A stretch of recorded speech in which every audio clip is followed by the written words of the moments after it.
47 সালে আমরা প্রথমে স্বাধীনতার মুখ দেখেছিলাম না। এই অঙ্গীকার যারা আমাদেরকে দিয়েছিলেন লড়কে লেঙ্গে পাকিস্তানের স্লোগান দিয়ে, তারা তাদের দায়িত্ব সঠিকভাবে পালন করেন নাই। অনিবার্য হয়েছিল 71-এর মুক্তিযুদ্ধ। সেই মুক্তিযুদ্ধে বুক চিতিয়ে জীবন বাজি রেখে যারা লড়াই করেছিলেন, সামাজিক ন্যায় বিচার পাবো, সাম্য পাবো, এবং সেখানে সকল মানুষ আমরা মিলেমিশে উন্নয়নের অগ্রপথিক হয়ে রাস্তায় রাজপথে চলব। হয় নাই, পূরণ হয় নাই। রাজার ধর্ম করে সমস্ত কাঙ্গালের দম চুরি। যারাই রাজা হয়েছেন আমাদের মতো ছোট ছোট মানুষগুলার ধন চুরি করে তারা ফুলে ফেপে দৈর্ঘ্যে প্রস্থে সমান হয়ে গেছে। বিগত একটি সরকার বলেছিল আমরা বাংলাদেশকে উন্নয়নের মহাসড়কে উঠায় ফেলেছি। তারা বলেছিল বাংলাদেশ এখন উন্নয়নের রোল মডেল। তারা বলেছিল আমাদের দেশ হবে সিঙ্গাপুর এবং কানাডা। এগুলা তারা বলে নাই না। ঠিকই তারা উন্নয়নের রোল মডেল করেছিলেন বিশ্বের কনসেপ্ট ধারণাকে পাল্টে দিয়ে।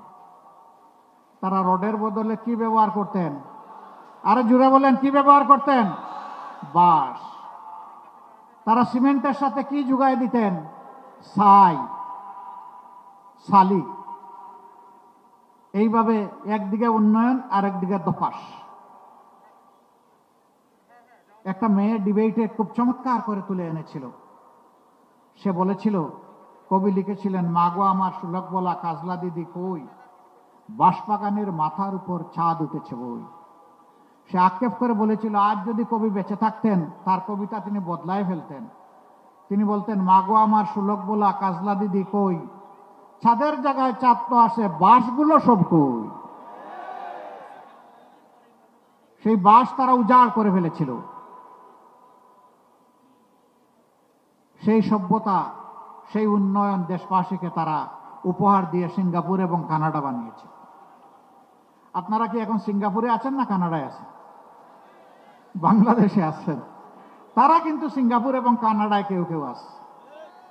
দেশের টাকা চুরি করে বড় বড় ডাকাতরা এখন সিঙ্গাপুরে বিশাল বিশাল ব্যবসা গড়ে তুলেছে। ইয়েস, তাদের জন্য সিঙ্গাপুর হয়েছে। দেশের টাকা লুণ্ঠন করে বিদেশে পাচার করে কানাডার টরন্টোতে বিশাল এলাকা নিয়ে বেগমদেরকে সেখানে পুনর্বাসন করা হয়েছে। বাংলাদেশের রসিক মানুষ নাম দিয়েছে বেগমপাড়া। অতএব তাদের ঠিকই কানাডা হয়েছে বাংলাদেশের জনগণের টাকা চুরি করে।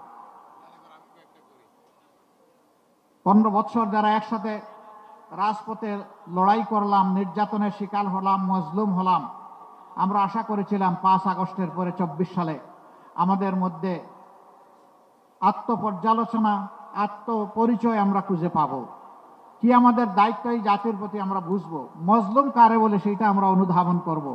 আর কারো প্রতি মজলুমরা আমরা কেউ জালিম হয়ে উঠবো না। এই জন্য প্রথম দিকে আমার একটা বক্তব্য ছিল, এটা নিয়ে তুলপাড় মহাসাগরে ঢেউ শুরু হয়েছিল। আমরা বলেছিলাম এদেশের জনগণ এক জালিমকে বিদায় করে আরেক জালিমের হাতে দেশ তুলে দিতে চায় না। আপনাদের মনে আছে? আমার এই কথা কি মিথ্যা প্রমাণিত হয়েছে?